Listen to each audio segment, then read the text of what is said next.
सुष्मिता अपनी जेठानी शांति के साथ रहती थी।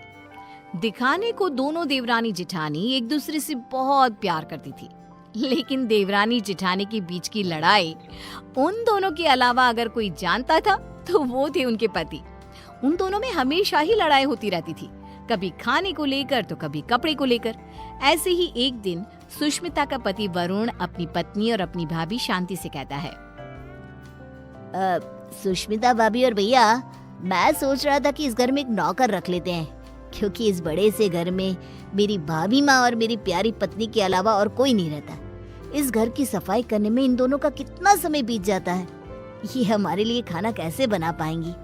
तो मैं सोच रहा हूँ कि इस घर में एक नौकर को ले आता हूँ। वरुण, आइडिया बुरा नहीं है, लेकिन इन दोनों का झगड़ा देखकर मुझे लगता है कि हमें 2 नौकर रखने चाहिए। भैया, इतना बजट कहाँ है कि हम 2 नौकर रख सके। अरे आजकल नौकर कितने महंगे हो गए हैं। ये बात तो है। ठीक है, फिर 1 नौकर रख लेते हैं। हाँ, इस घर में नौकर ले आओ, लेकिन 1 नहीं 2, क्योंकि जो नौकर मेरा काम करेगा, मैं नहीं चाहती कि वही नौकर मेरी जेठानी का भी नौकर बनकर रहे। हाँ, मैं भी नहीं चाहती कि मेरा नौकर तेरा काम करे। हाँ, तो कह दीजिए ना जेठ जी को कि आपके लिए भी नौकर ले आए वो। हाँ, मेरा पति मेरे लिए नौकर तो ले ही आएगा ना, क्यों नहीं लाएगा। इस तरह दोनों के बीच एक बार फिर से झगड़ा हो जाता है। ये देख वरुण और विक्रम उन दोनों की लड़ाई में ना पड़ते हुए अपने अपने काम पर निकल जाते हैं और काम पर जाते जाते दोनों भाई आपस में एक दूसरे से बात करते हैं। भैया, अगर यही हाल रहा तो हम लोगों को कभी भी खाना समय पर नहीं मिलने वाला। हाँ, तुम सही कह रहे हो वरुण, इसलिए आज शाम को ही हमें एक नौकर का बंदोबस्त करना होगा। इस तरह विक्रम और वरुण अपने काम पर चले जाते हैं, तो वहीं दूसरी तरफ सुष्मिता और शांति की बहस होती रहती है। वो दोनों अपनी बहस में इतनी मगन हो जाती हैं कि उन दोनों को पता ही नहीं चलता कि कब समय बीत चुका है। ऐसे ही शाम हो जाती है और शाम के वक्त जब डोरबेल बजती है, सुष्मिता दरवाजा खोलती है। उसके सामने वरुण और विक्रम के साथ एक नौकर दिखता है। उस नौकर को देखकर सुष्मिता वरुण से कहती है, अरे वाह वरुण जी, आप तो आज सुबह नौकर की बात कर रहे थे और देखो शाम को आप नौकर भी ले आए अपने साथ। पति हो तो ऐसा, वरना ना हो।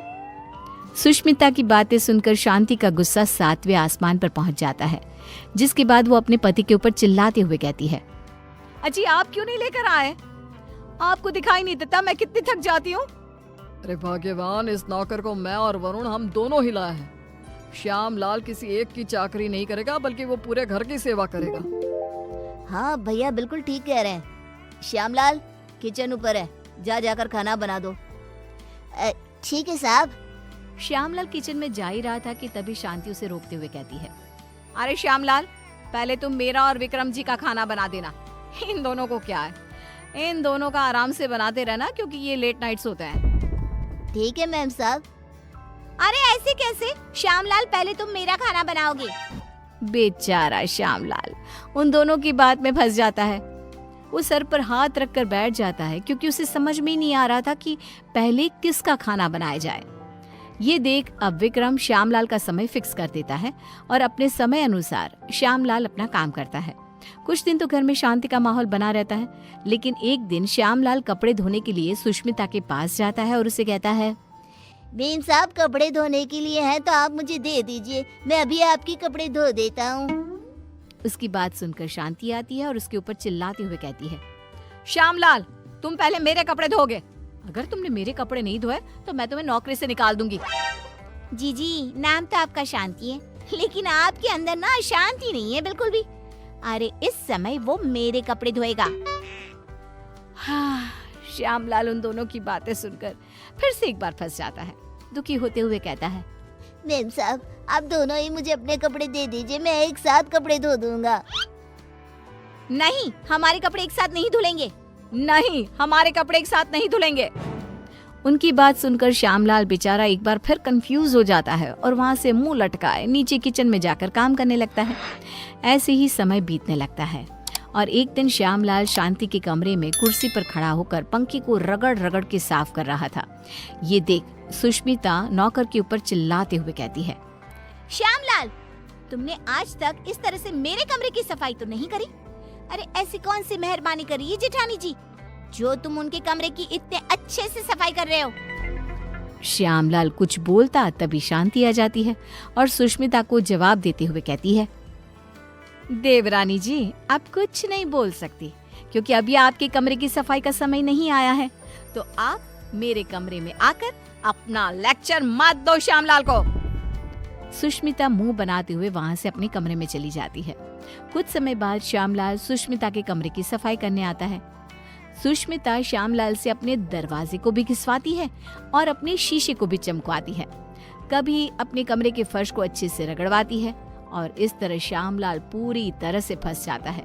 उसे समझ में ही नहीं आ रहा था कि इन दोनों को कैसे संभाला जाए, लेकिन वो बेचारा करता भी क्या, मजबूर था। ऐसे ही एक दिन श्यामलाल बाजार से सब्जियां लेने जा रहा था, तभी वो खुद से कहता है, क्यों ना मैं एक ही समय पर दोनों मेम साहब की सब्जियां ले आऊं और दोनों को अलग अलग समय पर दिखा दूंगा कि मैं अलग समय पर यही सब्जियां लेकर आया हूँ। यही ठीक रहेगा। इस तरह श्यामलाल सब्जियों को लेकर आ जाता है, लेकिन जैसे ही वो घर में घुसता है वैसे ही उसके सामने सुष्मिता और शांति खड़ी होती है। ये देख श्यामलाल के पसीने छूट जाते हैं।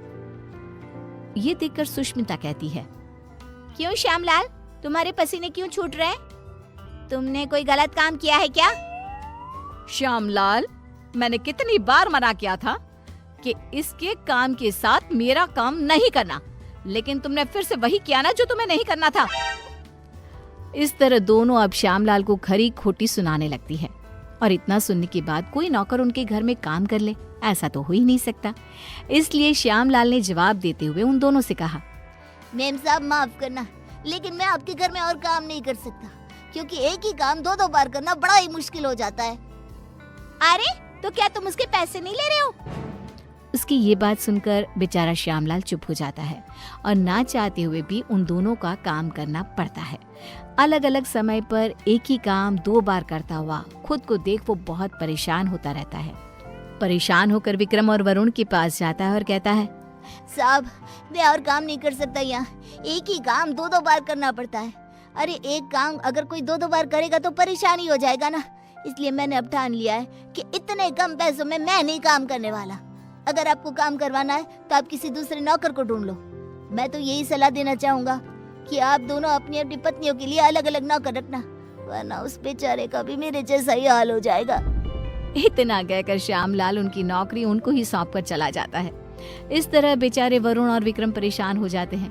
कुछ समय बाद उन दोनों की पत्नियां हॉल में आती है और अपने पतियों से कहती है, अरे श्यामलाल कहाँ है? अरे श्यामलाल कहाँ है?